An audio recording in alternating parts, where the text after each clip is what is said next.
Nesse vídeo nós vamos falar de funções em Python, tá? Eu começo aqui o vídeo falando de uma função sem retorno, tá? Então toda função ela tem que ter a palavra def, o nome dela, parâmetros que são opcionais, tá? E dentro do bloco de código aqui identado o que você quer que executa. Então eu estou criando aqui uma função chamada boas-vindas que recebe como parâmetro uma variável nomeada nome e executa essa linha aqui e não retorna valor. Por isso que eu disse que é uma função sem retorno. Ela simplesmente executa esse trecho de código. Então eu vou executar essa célula e agora eu vou executar o nome da função. Como que eu executo a função? O nome da função e entre parênteses os parâmetros que é exigido. Nesse caso aqui ele me pediu um parâmetro chamado nome, então eu passei um nome aqui entre aspas. Então vamos ver o resultado dela.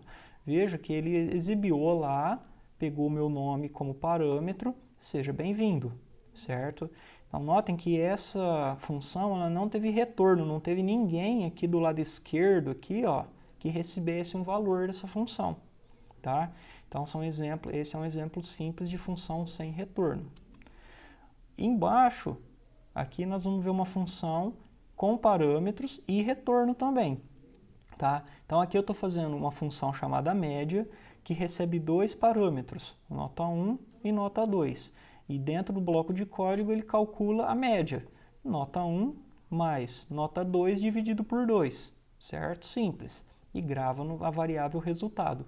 E o detalhe é que nós temos que usar a palavra return para indicar que essa função retorna um valor. E que valor que ela vai retornar? Ela vai retornar o valor que estiver armazenado na variável resultado, tá? Então eu vou executar essa função aqui. E aqui eu estou falando que a minha variável média, com os parâmetros 5 e 7, vai realizar o cálculo e vai gravar na variável R aqui, que eu chamei para dar a ideia de resultado. Tá? Então, toda vez que eu usar uma função que tem retorno, eu sempre tenho que ter alguém que recebe esse valor. Tá? Então, no caso aqui eu estou falando que a variável R vai receber o valor que a função média vai produzir. E aqui embaixo eu vou exibir o valor da variável R. Tá? Então, a média entre 5 e 7 é 6. Aqui nós estamos fazendo um exemplo com funções com parâmetros padrão. Então veja que a diferença aqui dessa função é que esse parâmetro eu já pré-defini um valor para ele, um valor 2.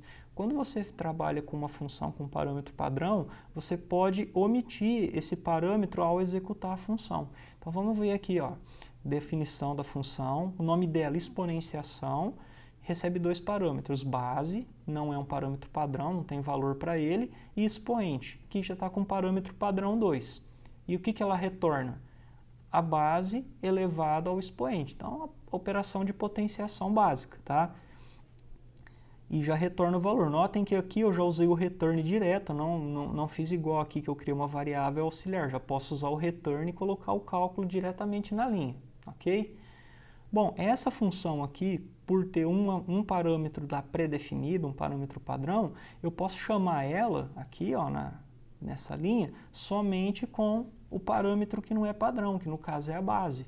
Então, deixa eu executar essa célula aqui, tá? E eu vou executar esse código. O que ele fez aqui? Ele usou o 4 na posição do parâmetro base e o expoente ele pegou o padrão 2. Então, ele fez 4 elevado a 2, que deu 16, tá? Se eu pegar aqui e colocar, como no exemplo abaixo, o 4 e o segundo parâmetro 3, então agora eu estou sobrescrevendo o parâmetro padrão 2. Então agora o expoente não vai ser mais 2, vai ser 3, porque ele está sendo informado aqui. Então agora vai ser 4 elevado a 3, que é 64. Tá? E a outra forma que eu tenho também, eu posso explicitar, porque veja que eu fiz uma ordem aqui. A ordem dos parâmetros é a base e o expoente. Então qualquer dois valores que eu colocar aqui tem que bater com essa ordem. Então, se eu quero 4 elevado a 3, o 4 tem que vir na posição da base. Se eu fizesse isso aqui, ó, 3 e 4, aí eu estou invertendo, eu estou fazendo 3 elevado a 4, que não é o mesmo valor, tá vendo? Então, tem que ficar atento com a ordem dos parâmetros com o que foi declarado na função. Agora, se você não quer se preocupar com isso, você pode passar o nome do parâmetro, conforme definido na função. Olha como é que eu estou chamando essa função aqui. Eu estou passando o expoente primeiro, só que eu coloquei o nome do parâmetro aqui. Então, ó, veja que na declaração da função, o expoente vem em segundo lugar, mas aqui eu estou passando em primeiro, e aqui eu estou passando a base em segundo. Então, se você for usar uma função que tem muitos parâmetros, então pode ser confuso você criar ali, por exemplo, 5 parâmetros, 5, 3, teste, dessa forma. Então, você olha essa função aqui, você vê o que é essa sequência de parâmetros, pode ficar confuso. Então, nesses casos, quando tem muitos parâmetros, comumente você encontra com o nome do parâmetro na frente, que aí fica bem mais fácil de entender. O funcionamento é o mesmo, se você passar os parâmetros na ordem correta, não vai ter problema. É mais para ficar legível para a gente. Tá? Eu vou executar, então fez 2 elevado a 4, não foi 4 elevado a 2. Tá? A base é 2, eu vou até mudar aqui, ó, que aí dá um valor diferente. Ó.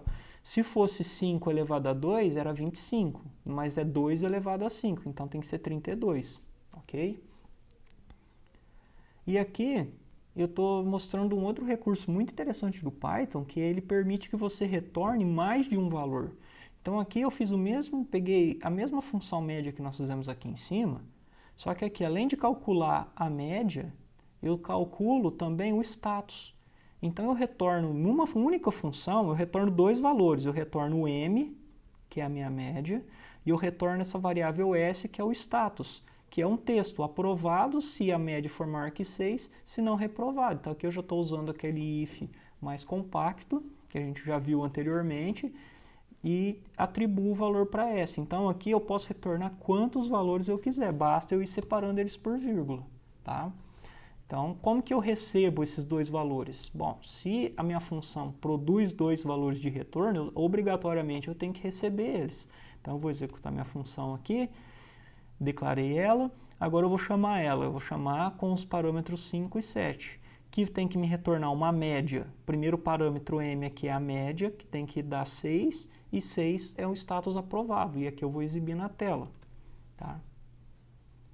Então, veja que eu coloquei 2 parâmetros separados por vírgula. Então, na verdade, aqui eu criei uma tupla de valores. E se eu tivesse 3 aqui, eu era obrigatoriamente teria que receber 3. Uma situação que vocês podem encontrar também é quando você não quer receber o valor. Você vai encontrar algo desse tipo aqui. Ó. Suponha que eu quero usar minha função e eu não quero o status, eu quero só a nota. Então, eu poderia fazer assim, ó, a média underline, tá? É igual a média de 8 e 9, por exemplo.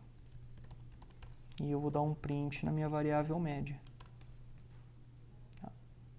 Opa!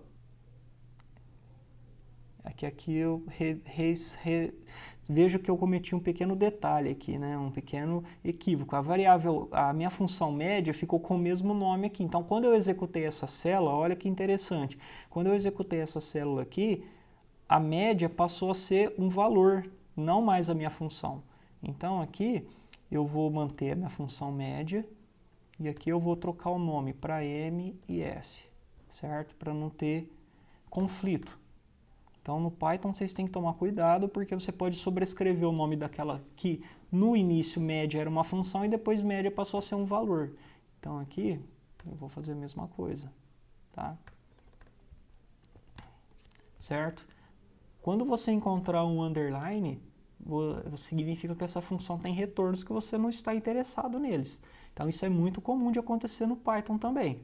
Esse tipo de notação aqui, que não é comum em outras linguagens, mas no Python acontece com certa frequência, ok?